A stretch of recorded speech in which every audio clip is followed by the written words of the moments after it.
TMC में विरोध करने वाला हर शख्स यही कह रहा है कि ममता बनर्जी तो मंजूर हैं, लेकिन अभिषेक बनर्जी को कोई देखना नहीं चाहता। अब तो हालत यह हो गई है बॉस कि टीएमसी की कमान भी ममता बनर्जी के हाथ से जा सकती है। आप देखिए कि ममता बनर्जी ने अपने भतीजे को पार्टी से लेकर संसद तक में जबरदस्त प्रमोट किया, लेकिन जब अभिषेक बनर्जी का विरोध खुलकर हो रहा है तब भी ममता बनर्जी की आंखें नहीं खुल रही। जैसे इन नेताओं की सरकार रहते हुए नहीं खुली थी, अभी भी ममता बनर्जी की आंख अपने भतीजे को लेकर नहीं खुल रही। सुनिए कि ममता बनर्जी ने विधानसभा में नेता विपक्ष का पद छीनने वाले उन्हीं की विधायक कैसे खुलकर अभिषेक बनर्जी का विरोध करते नजर आ रहे। सुनिए।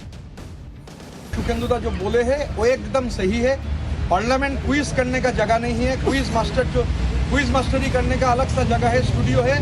कि अभिषेक बंदोपाध्याय का जो संगठन लोग बोलते हैं, उस संगठन में बंगाली में आप जानते हैं संघ का मतलब क्या है, गठन का मतलब क्या है। उसमें संघ है मगर गठन नहीं है। सुखेंदुदा जो बोल रहे हैं मैं भी वो चीज भुगत के आया हूँ। पिछले 1 साल में पार्लियामेंट के अंदर जितना बहस हुआ था, मैं उससे बाकी लोगों से ज्यादा बहस में भाग लिया। क्या परफॉर्मेंस है ये तो पब्लिक है, मगर फिर भी मैं भी लास्ट रो में बैठता था। मगर हालात ऐसा चल रहा है कि क्विज मास्टर को शायद 2029 में मौका ही नहीं मिलेगा पार्लियामेंट में जाकर ये क्लाउनगिरी करने का। लेकिन देखिए बॉस, ये तमाम विधायक, सांसद और पार्षद जो अब टीएमसी को छोड़ रहे हैं, इनको अपॉर्चुनिस्ट क्यों नहीं कहा जाए? क्योंकि अभी तक तो पार्टी से टिकट लेकर चुनाव लड़ने कर तैयार थे और चुनाव लड़े भी और विधायक भी बने, पार्षद बने, सांसद बने। अब जब सत्ता चली गई है तो इन लोगों को लग रहा है कि 15 साल में कुछ हुआ ही नहीं। अगर नहीं हुआ तो उस वक्त आप लोग क्यों शांत थे? लोग पूछेंगे, इनसे भी पूछेंगे कि भाई बताइए क्यों शांत थे, क्यों कुछ नहीं बोल रहे, ममता दीदी को क्यों नहीं ललकार रहे? भाई ममता दीदी आप ही लोगों के दम पर तो एकदम आसमान में थी ना, 7वें आसमान पर बात कर रही थी ना खड़ी होकर, तब क्यों नहीं बोल रहे? टीएमसी में विरोध करने वाला हर शख्स यही कह रहा है कि ममता बनर्जी तो मंजूर हैं, लेकिन अभिषेक बनर्जी को कोई देखना नहीं चाहता। अब तो हालत यह हो गई है बॉस कि टीएमसी की कमान भी ममता बनर्जी के हाथ से जा सकती है। अब आप जरा टीएमसी में बगावत की गणित जो है उसको भी समझ लीजिए, समझाता हूं आपको। अगर टीएमसी में टूट होती है तो कितने सांसदों की जरूरत पड़े? लोकसभा में टीएमसी के 28 सांसद हैं, जबकि अलग गुट के लिए 2/3 सांसदों का समर्थन चाहिए। अगर 2/3 सांसद टूट जाते हैं तो उनकी सदस्यता संसद से नहीं जाएगी। ऐसे में गणित कहता है कि 19 सांसदों का समर्थन, कम से कम 19 सांसदों का समर्थन जरूरी है। मतलब 19 सांसद एक साथ आ जाएं और पार्टी से अलग हो जाए। जबकि जो आंकड़े सामने आ रहे हैं उसके मुताबिक 20 सांसदों ने स्पीकर को पत्र लिखा है और हस्ताक्षर किए हैं उस पर, यानी कि जरूरी समर्थन से एक संख्या ज्यादा है। जो नेता अभी भी ममता बनर्जी के साथ हैं वो भी जानते हैं कि विरोध की असली वजह अभिषेक बनर्जी हैं, लेकिन उन्हें भी पता है कि ममता बनर्जी अपने भतीजे के खिलाफ एक शब्द नहीं सुनना चाहती। देखिए बॉस, एक चीज समझिए कि जो भी नेता होता है वो चाहता है कि हर वक्त वो सत्ता में रहे। इसीलिए आज जो नेता टीएमसी को, ममता बनर्जी को छोड़कर जा रहे हैं, वो जब तक सत्ता थी तब तक सत्ता से जुड़े रहे। और यह भी संभव है कि उस वक्त जब वो कुछ बोलना चाह रहे होंगे, पार्टी के भीतर आवाज उठाना चाह रहे होंगे, तो ममता बनर्जी, अभिषेक बनर्जी के बारे में कुछ सुनना ही नहीं चाह रहे थे, तो वो लोग बोलते भी होंगे तो कोई फर्क नहीं पड़ रहा था।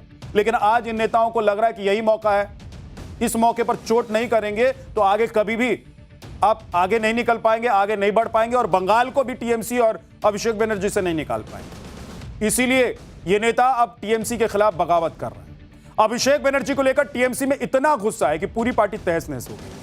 लेकिन आप देखिए कि ममता बनर्जी अभी भी अपने भतीजे के लिए फील्डिंग करने में जुटी हुई है। वहीं ममता बनर्जी नई टीम पर भरोसा ही नहीं कर पा रही हैं, इसीलिए भी टीएमसी में विरोध की आग सुलग रही है। उनकी पार्टी के अंदर ही अभिषेक बनर्जी को महत्व देने और परिवारवाद को बढ़ावा देने के आरोप लगते रहे। ममता बनर्जी ने हाल ही में नई संगठनात्मक कमेटी की घोषणा की है, लेकिन विरोध के बाद भी अभिषेक बनर्जी को राष्ट्रीय महासचिव बना दिया। उनकी सहायता के लिए राज्यसभा सदस्यों डेरेक ओब्रायन और डोला सेन को राष्ट्रीय संयुक्त सचिव नियुक्त कर दिया गया, जबकि सुब्रत बख्शी को उपाध्यक्ष और चंद्रमा भट्टाचार्य को बंगाल का अध्यक्ष नियुक्त कर दिया। नई राज्य कमेटी में भी ममता बनर्जी ने पुराने सदस्यों पर ही भरोसा दिखाया, जिसकी वजह से विरोध हो रहा है कि भाई सब कुछ अगर पुराना ही है तो नया संगठन और नया सब कुछ जो आप दिखा रही हैं कि हमने सब नया कर दिया, बदल दिया, उसमें नया क्या है? ऐसा कुछ हुआ ही नहीं है। लोग तो पुराने ही है ना। जिस पार्टी ने 15 साल तक बंगाल पर राज किया बॉस, उसकी हालत यह हो सकती है किसी ने सोचा भी नहीं। उसकी हालत यह है कि उनके नेता बीच सड़क पर मार खा रहे हैं, लोग दौड़ा दौड़ा कर पीट रहे हैं। इन लोगों में बंगाल को इतना लूटा है, मतलब इतना लूटा है, लोग बर्दाश्त नहीं कर पा रहे हैं और तस्वीरें सामने आ रही हैं। हालांकि यह तस्वीर चिंता वाली भी है कि लोकतंत्र में, जनतंत्र में और कानून व्यवस्था जहां पर हो, जहां पर लॉ एंड ऑर्डर हो, वहां पर ऐसी तस्वीरें नहीं आ सकती और नहीं आनी चाहिए। लेकिन आप सोचिए बॉस कि कितना गुस्सा होगा उन लोगों में जिनको आज मौका मिल रहा है और नेता दिख जा रहा है तो दौड़ा दे रहे हैं। अब तो टीएमसी के नेता आरोप लगा रहे हैं कि बंगाल में चल रहे सिंडिकेट के पीछे एक ही आदमी का हाथ था, लेकिन पार्टी की दुर्गति करने के बाद भी वो जमीन पर नहीं आ रहे। सुनिए कि रीता बनर्जी ने आज इस मामले में क्या कहा। एमपी का जो तनख्वाह है उससे चार्टर्ड फ्लाइट होता नहीं है।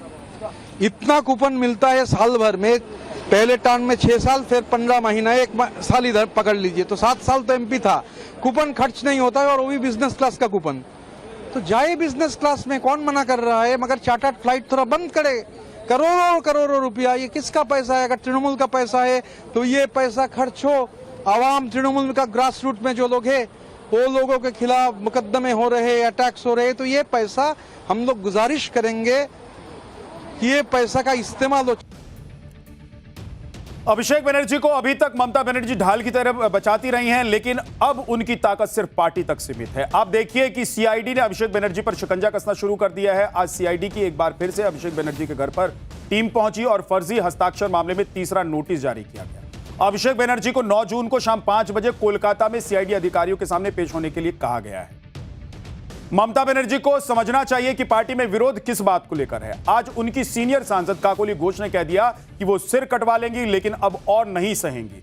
सुनिए कि काकोली घोष ने आज क्या कहा। मैं 84 से ममता बनर्जी के साथ हूं और 96 से लेकर 2001 तक, 2005 में काउंसिलर इलेक्शन में मुझे लड़ाया, मैं लड़ गई।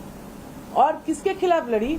वहां तक बामफ्रंट थे, कहीं चीफ मिनिस्टर के खिलाफ, कहीं चीफ विप के खिलाफ, कहीं मेयर के खिलाफ। मैं तो लड़ते लड़ते यहाँ आई हूँ।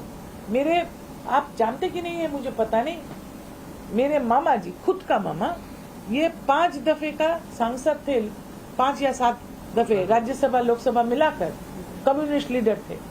और मेरे जेठ जी पश्चिम बंगाल में मंत्री रह चुके। मेरा दादाजी फ्रीडम फाइटर थे, स्वतंत्रता सेनानी।